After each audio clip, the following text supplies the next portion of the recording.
Let's begin with a look at the subject you're not hearing about on the mainstream media. We're going to talk about the war in Afghanistan. Now, the wars in both Iraq and Afghanistan central to the discussion this time 4 years ago, as candidate Barack Obama and candidate John McCain laid out in detail their plans for ramping up and then winding down the wars. There are still a few months left, but this is a topic neither candidate seems to want to touch.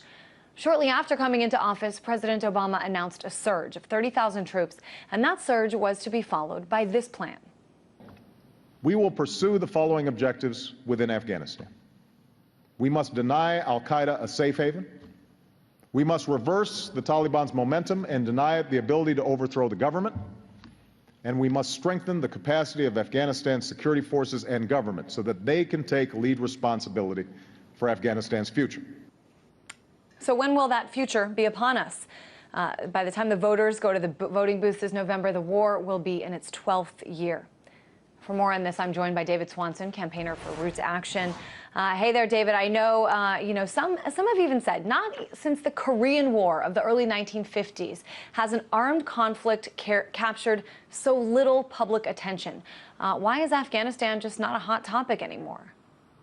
Well, the media likes to blame the public after the media goes for the U.S. corporate media, the newspapers. The New York Times goes for years and years without serious coverage and then blames the public as if this were some sort of public generation of lack of interest. I think the media doesn't cover it, and so the public doesn't talk about it. And as you mentioned, the two parties and the two presidential candidates agree on it, so there's not a dispute. There's not a partisan disagreement, so there's nothing to be mentioned. It doesn't factor into elections.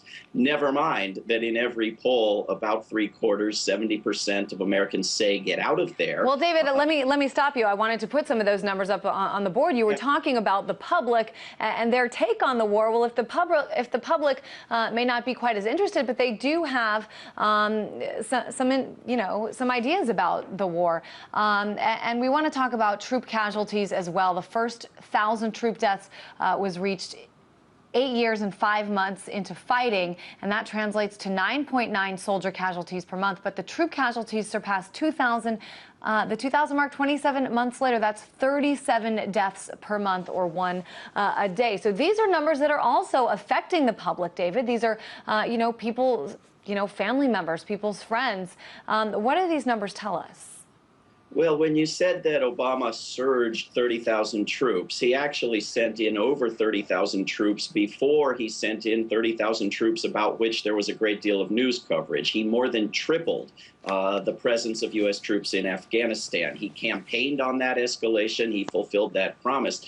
He's now talking about another 2.5 years and then some reduced presence for 10 years after that, and then we'll see. So this is without end in sight. And that 2,000 mark, it's about 2,091, in fact, officially, if you include non-hostile, that is friendly fire and suicides in action. It's about 35,500 if you include the wounded from hostile and non-hostile causes, and then it's many times that if you include those veterans suffering and often committing suicide back home. So it's far surpassing what we're told, and yet it's leaving out 95% of the victims of this war, who of course are not American. Right? That we only hear about the Americans. We only hear about them every 1,000 death mark or so. Probably well over 90% of the victims of this war who are Afghans. Yeah, and a lot of times those numbers even are really sort of played down by the U.S. media. Certainly WikiLeaks was able to give us a better picture of some of the civilian death tolls, a lot higher than has been reported by our leaders, both military leaders and political leaders. So that's something to think about as well. Let's talk, David, about some of the pictures that we do get of what it looks like on the ground in Afghanistan. You may remember an article back a while back in Rolling Stone, written by Michael Hastings, that article called The Runaway General, and it led to General Stanley McChrystal's resignation and also painted a different view for Americans. I want to put up a quote from a private first class interviewed in the article. He said, "We should just drop an effing bomb on this place." You sit and ask yourself, what are we doing here? David, what is the U.S. still doing in Afghanistan? Well, it still hopes to have bases and weapons there. Afghanistan is strategically positioned next to China and Russia and the Middle East. It still hopes to have a gas pipeline run through Afghanistan and Pakistan. The president thinks that for political reasons, miscalculating as he is, that he is better off continuing that presence or de-escalating very, very slowly. I mean, it's the same nonsense reasons that have had this going for years and years. I mean, there are those profiting. There are those in the military and in the military-industrial complex with an interest in keeping every war going. But the American people are against it only in the polls. They're not against it in the streets. I wish that the New York Times had included some of the resistance among the troops who are refusing orders, among the veterans, including Veterans for Peace, working against this. But the resistance isn't there the way it would be if Obama were a Republican. Well, you know, as far as becoming an election issue, though, what demands should the American people make of these candidates? I mean, even if, as you say, Romney and Obama have a similar opinion, and therefore it makes it, you know, kind of less of a contested issue, what should Americans ask of these candidates? Complete withdrawal from Afghanistan, a ceasefire, a date for withdrawal, a commitment to get out quickly, and follow through. And similar policies on our other wars, including our drone wars and our secret wars. I mean, this is the American position. We are out of money, not to mention the immorality of what we are doing. And if we don't end these wars and scale back the war preparation, the Pentagon war machine, dramatically, we will not be able to pay for anything else. And of course, that is the bipartisan plan and why they are after Social Security post-election. But we have to take this message to both of those parties. They are now the two branches of our government, regardless of the election down the road, and demand a dramatic shift.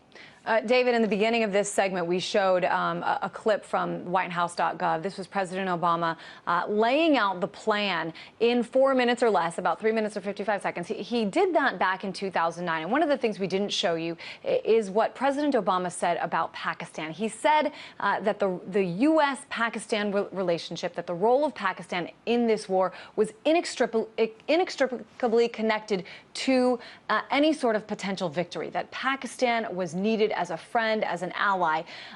Things have changed since then significantly. We saw several Pakistani civilians killed by U.S. drones.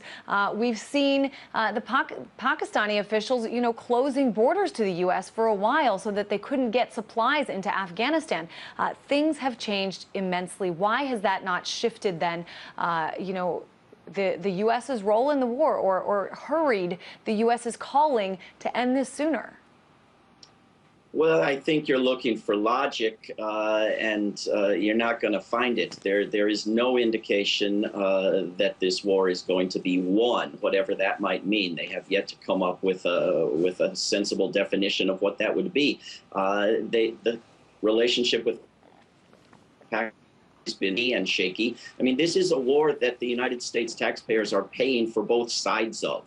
We are paying not just Pakistan, but we are paying the Taliban in Afghanistan for safe passage down roads, the Taliban's #1 source of income. When you're paying for both sides of a war without end, a war that is brewing and generating hostility toward your country in Afghanistan and in Pakistan, you know, to look for logic is hopeless. This is the momentum of the military machine that Eisenhower warned us about 51 years ago, and it shows no sign of letting up. But shouldn't the U.S. and, you know, whoever the next president is, be concerned about, you know, if, as you say, they decided to completely withdraw from Afghanistan? I mean, that could leave that country, you know, extremely volatile, extremely leaderless.